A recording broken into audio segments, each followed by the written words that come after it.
Olá, meus queridos alunos do quinto ano, tudo bem com vocês? Sejam muito bem-vindos à nossa aula de Geografia dessa semana e na nossa aula de hoje nós vamos começar aí pela correção das fichas de atividades que a tia passou na semana anterior, tá certo? Que são as fichas que estão entre as páginas 103 até a 106, são duas fichinhas de atividades, então acompanhe agora a correção, vamos lá? Olha só, turminha, a primeira questão, ele já começa dizendo o seguinte: observe as placas com os nomes e organize na tabela de acordo com a hierarquia urbana brasileira, começando pelo nível mais alto.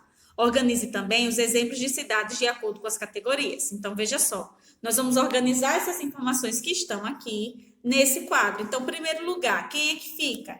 Fica a grande metrópole nacional. Então, aí vocês vão escrever, ó, grande metrópole nacional, abaixo, grande metrópole nacional. Depois, quem é que vem? Onde tiver aqui embaixo da coluna escrito classes, tá, gente? Depois vem as metrópoles nacionais, que está aqui. E depois vocês vão copiar as metrópoles, tá? Em sequência aqui, ó. Primeiro, grande metrópole nacional, metrópoles nacionais e metrópoles. Quais são os exemplos de cidades aqui? Como grande metrópole nacional, eu só tenho São Paulo. Metrópoles nacionais, Rio de Janeiro e Brasília, que está aqui, ó, vocês vão escrevê-lo aqui. São Paulo, vocês escrevem nessa primeira. E lá um pouco mais acima, nós temos Manaus, Belém, Goiânia, Fortaleza, Recife, Salvador, Belo Horizonte, Curitiba e Porto Alegre. Todos eles são exemplos de cidades que são consideradas como metrópoles. Então, esses daqui vocês escrevem aqui embaixo. A segunda questão pede para a gente completar as frases sobre migração, usando os termos corretos que estão no quadro abaixo. Então, observe. Eu tenho aí na letra A ação de migrar se refere a o quê, gente? Deslocamentos, não é? Migrar, né? Quando eu me desloco de um local para o outro, não é assim? Espaciais realizados por animais em geral. Vamos lá. Letra B. Pessoas que vivem em uma cidade e trabalham em outra realizam migração que? Pendular, migração pendular. Então, vocês colocam aí na próxima. Letra C. A população brasileira foi formada também por imigrantes. Letra D. O êxodo rural ocorre quando a população se transfere do campo para a cidade. Letra E. O êxodo urbano ocorre quando a população se transfere da cidade para o campo. E o próximo, que é quando a pessoa sai de seu local de origem temporariamente? Transhumância. Então, vocês vão copiar aí na letra F. A próxima fichinha de atividades, que é também sobre a organização populacional, assunto referente do capítulo 2, ele diz o seguinte: com base nas dicas a seguir, complete a cruzadinha sobre os estudos e distribuição da população brasileira. Então, preste atenção que a tia vai indicar onde cada um vai ficar, tá bom? Vamos lá. Letra A, eu tenho aí, profissional que se ocupa do estudo das populações humanas, da evolução de seus números e de sua distribuição. Quem é esse profissional? É o demógrafo. Então, vocês vão copiar aqui na linha A, demógrafo. Nome que se dá quando calculamos a relação entre a população absoluta e a área territorial de um lugar. Como é que se chama? Densidade demográfica.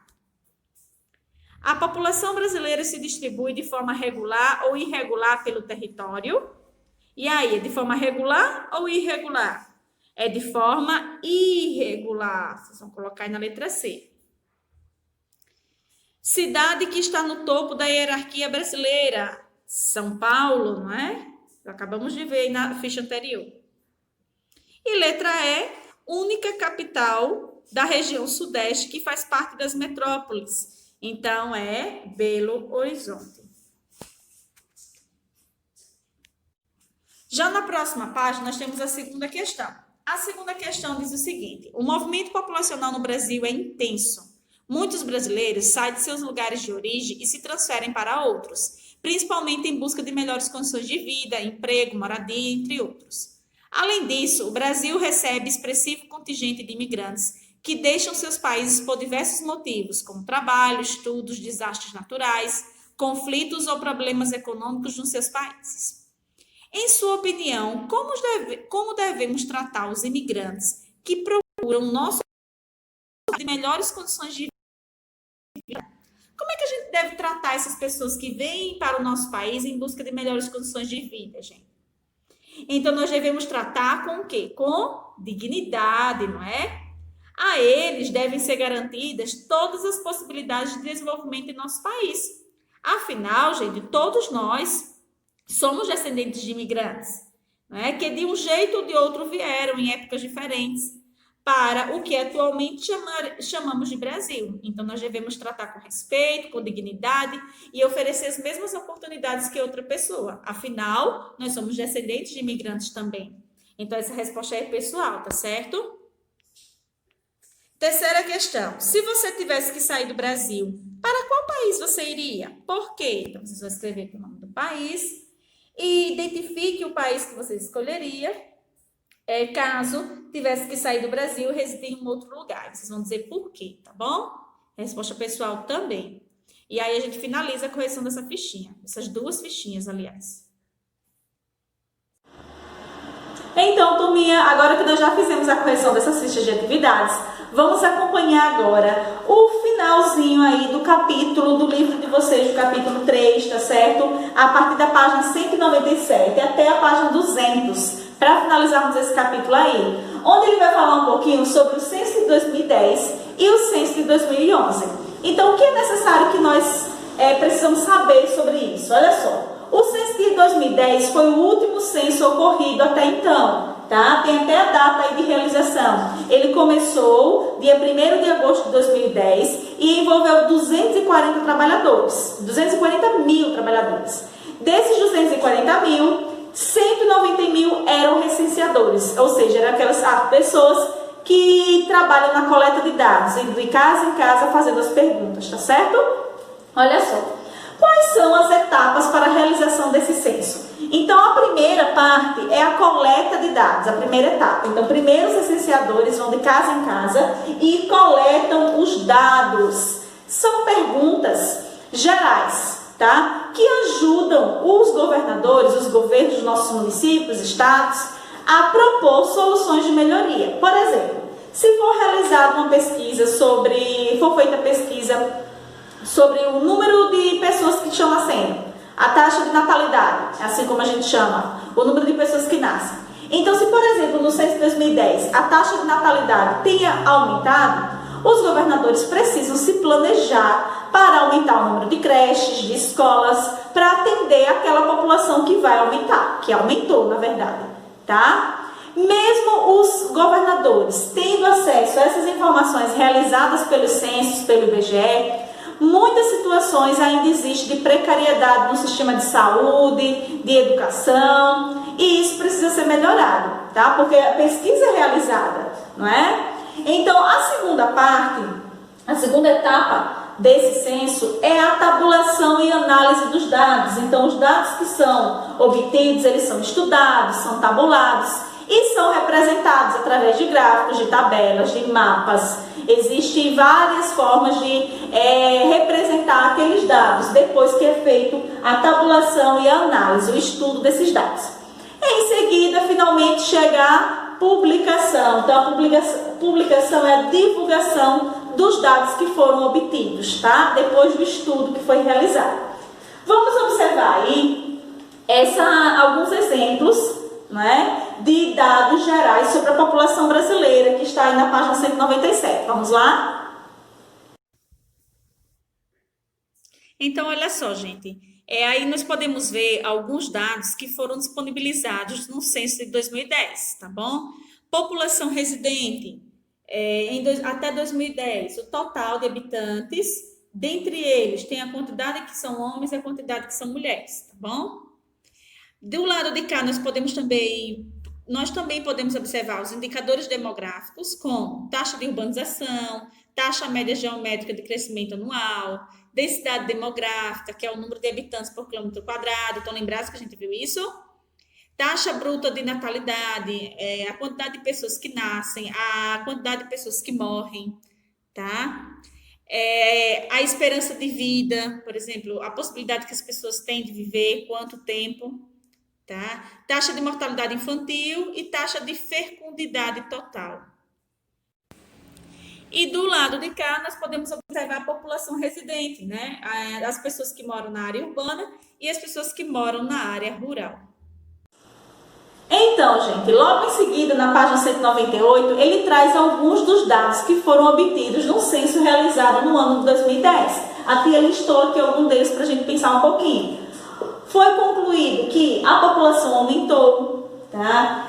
O país continua mais urbano, ou seja, as pessoas continuam morando mais na área urbana do que na área rural. O Sudeste continua sendo a região mais populosa do Brasil, principalmente no estado de São Paulo. A Roraima continua sendo a menos populosa, que tem menos pessoas morando, e também concluiu que há mais mulheres do que homens na população brasileira, tá? Esses são alguns dados que foram obtidos na última pesquisa realizada em 2010.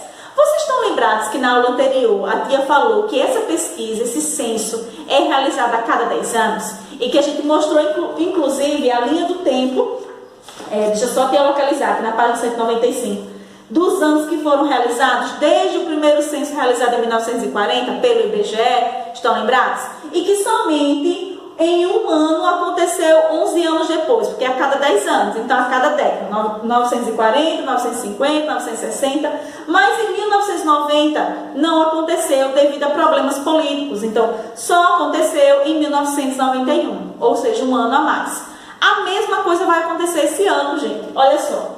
Foi realizado em 2010, então era para ter sido realizado agora em 2020, não é a cada 10 anos? O planejamento ele já foi iniciado, porém teve que ser adiado para 2021, então por isso que o próximo censo vai ser realizado ano que vem e não esse ano. Mas por que adiaram? Por conta da pandemia pelo novo coronavírus. Então, devido a essa pandemia que o Brasil e todo mundo sofreu, não é? Que estamos inclusive ainda, foi necessário adiar o censo dessa pesquisa para 2021, devido à pandemia, tá bom, gente? Então, ano que vem, o planejamento já foi iniciado, mas ele só será realizado no próximo ano, a próxima pesquisa geral, tá bom? E aí ele vai trazendo aqui algumas informações e vai falando um pouquinho sobre a identificação, para que as pessoas percebam como é que o recenseador vai chegar na nossa casa no próximo ano. Então, vamos observar algumas características para a gente saber identificar o recenseador do IBGE. Vamos lá?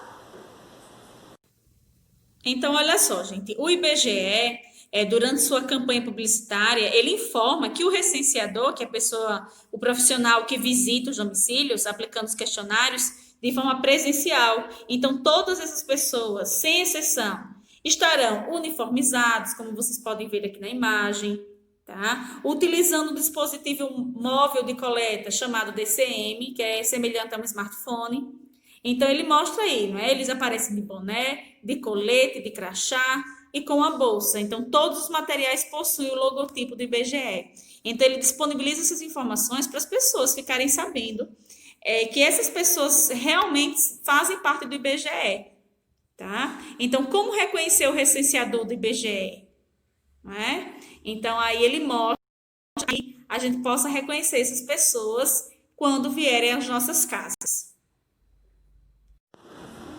Então, gente, a atividade que nós vamos fazer é uma pesquisa que está aí na página 200. Olha só, vocês vão acessar esse site aqui do IBGE e tem uma partezinha na aba de cima, onde vocês colocam o nome do município de vocês colocam Arapiraca.